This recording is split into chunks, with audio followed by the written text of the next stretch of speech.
이 전염병 때문에 저희가 일상생활이 굉장히 많이 달라졌잖아요. 영국에서는 전염병과의 공존을 선언했다고 하는데 이 전염병과의 공존이 가능한지 공존해야죠. 정말 위험했던 전염병은 그 비디오 보면 호암마마, 스페인 독감, 유럽 인구의 3천만 명, 5천만 명이 죽었다. 여러 가지 전염병이 있었지만 그것 때문에 인류가 멸망한 적은 없고요. 답답은 하시겠지만 끝나겠죠. 끝나고 공존은 할 건데.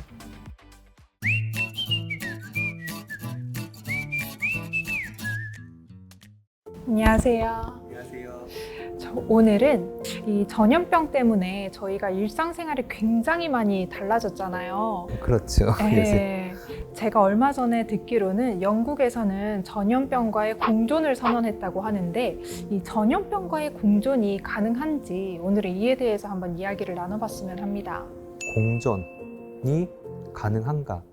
우문인데요. 공존해야죠. 왜 그러냐면 지구라는 데가 사실은 인간만 있는 게 아니고요.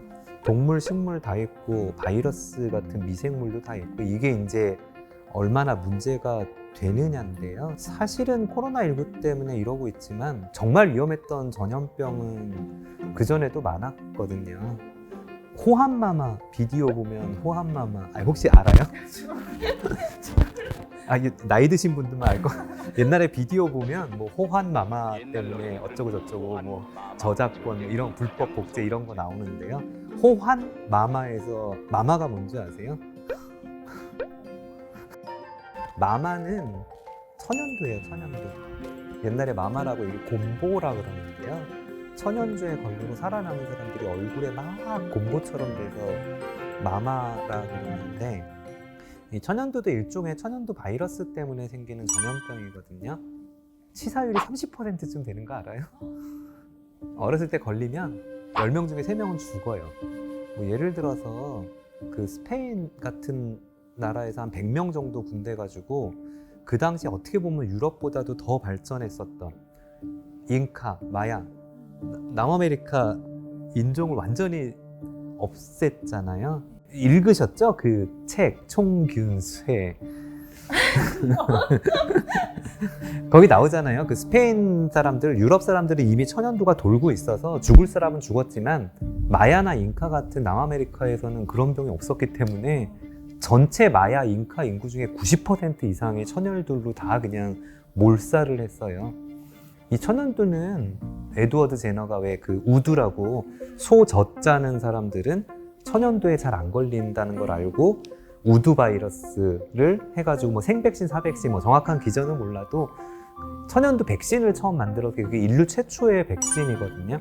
그래서 그 우두 백신을 통해서 이제 우리나라도 종두법 들어오고 결국은 1980년도인가 천연두는 이제 없어졌다라고 종식 바이러스에 대한 승리를 선언했죠. 근데 거꾸로 생각하면 인류가 생기고 나서 계속 치사율 30%의 천연두는 항상 있었어요. 얼마 전에 정복이 된 거죠. 천연두가 그렇게 오래 갈 수 있었던 거는요. 치사율은 굉장히 높죠. 근데 전염력은 마야 잉카 사람들이 굉장히 특이한 거고 그렇게 높지 않아요. 요새 알제로라고 많이 나오죠. 한 명 걸리면 몇 명을 옮기느냐. 요새 이제 코로나가 문제가 되는 건 전파력이 높기 때문이거든요. 그거랑 똑같은 전염병이 문제된 게 1차 세계대전 1917년, 18년 스페인 독감. 그때 이제 유럽에 모였던 20대 초중반 젊은 군인들한테 마지막에 돌았다가 그 사람들이 자기 나라로 돌아가면서 이제 전 세계에 퍼진 거거든요. 그래서 유럽에서 주로 죽었는데요. 유럽 인구의 3천만 명, 5천만 명이 죽었다. 독감으로. 그러니까 그 당시 스페인 독감은 사실은 지금 코로나랑은 비교가 안 돼요. 스페인 독감 치사율 얼마인 줄 아세요?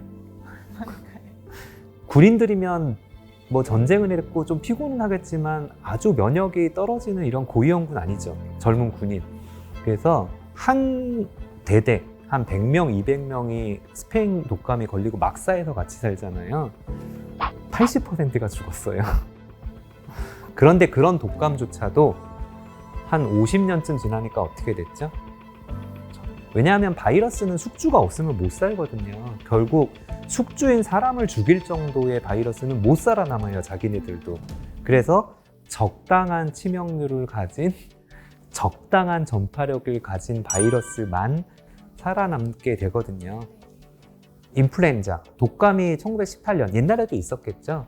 근데 크게 문제가 된 다음에 백신을 어떻게 맞고 인류랑 공존하는 거를 알게 되는 게 1990년까지 생각하면 거의 50여 년 걸렸잖아요. 50년, 60년. 요새 이제 두 가지가 달라진 게 첫 번째, 과연 스스로 약독화가 될 때까지 얼마나 기다릴 수 있고 우리가 얼마나 버티냐. 예를 들어서 스페인 독감 같다고 쳐봐요. 지금 뭐 5억 명이 죽고 그럼 난리가 났겠죠. 그런데 그럼에도 불구하고 현대의학이 아주 발전해서요. 대부분의 치사율이 높은 병들은 사망률이 1%, 2%, 높아야 10% 정도밖에 안 되는데 코로나 바이러스 지금이야 많이 떨어졌지. 이미 약독화가 됐죠. 백신 때문이든 스스로든. 처음에 나왔을 때는 치사율 한 4%였거든요. 심근경색의 절반 정도 감염되면. 근데 지금은 떨어졌죠. 근데 사람들이 하나 모르는 게 있는데요. 그 치사율이 낮아진 거는 이미 대부분의 나라에서 65세 이상 혹은 75세 이상을 처음 맞추기 시작해서요. 영국만 하더라도 하루에 뭐 10,000명 다시 늘었다고 돼 있고 실제 환자는 늘었지만 그 감염된 사람 중에 60, 70, 80대는 굉장히 줄었고요. 그 사람들이 거의 옛날에는 10 내지 20%가 죽었었거든요. 백신을 맞고 델타 바이러스가 걸리더라도 60대 이상이 잘 감염도 안 될 뿐더러 된 경우에도 치사율이 옛날처럼 10%가 아니고요. 굉장히 떨어졌어요.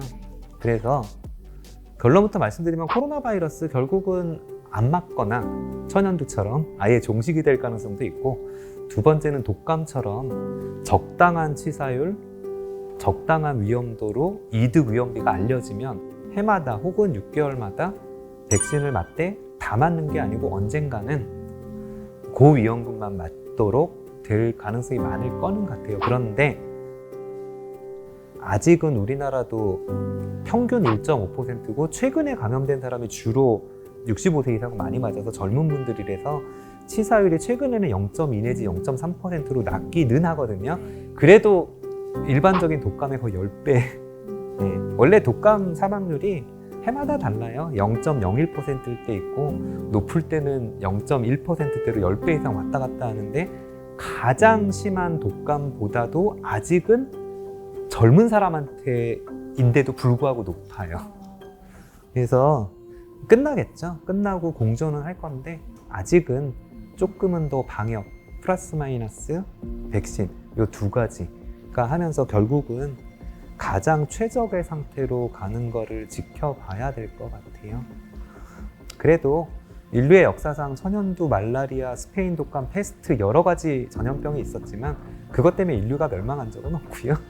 지금은 의료도 더 발전했기 때문에 굉장히 늦은 것 같지만 스페인 독감을 해결하는데 40년 내지 50년, 인플루엔자 지금은 아무렇지도 않게 생각하는 게, 지금 코로나는 최초 보고부터 아무리 길어도 2, 3년이에요. 그 대응 자체가 10배 이상 빨라졌기 때문에 답답은 하시겠지만 나아지겠죠. 그렇게 믿어요. 그냥 국민의 한 사람으로서. 저도 교수님처럼 그 의견에 동감을 하면서 모든 분들이 힘내서 이 코로나 사태를 빠르게 극복해 나갔으면 좋겠습니다. 네. 네. 수고하셨습니다. 네, 감사합니다.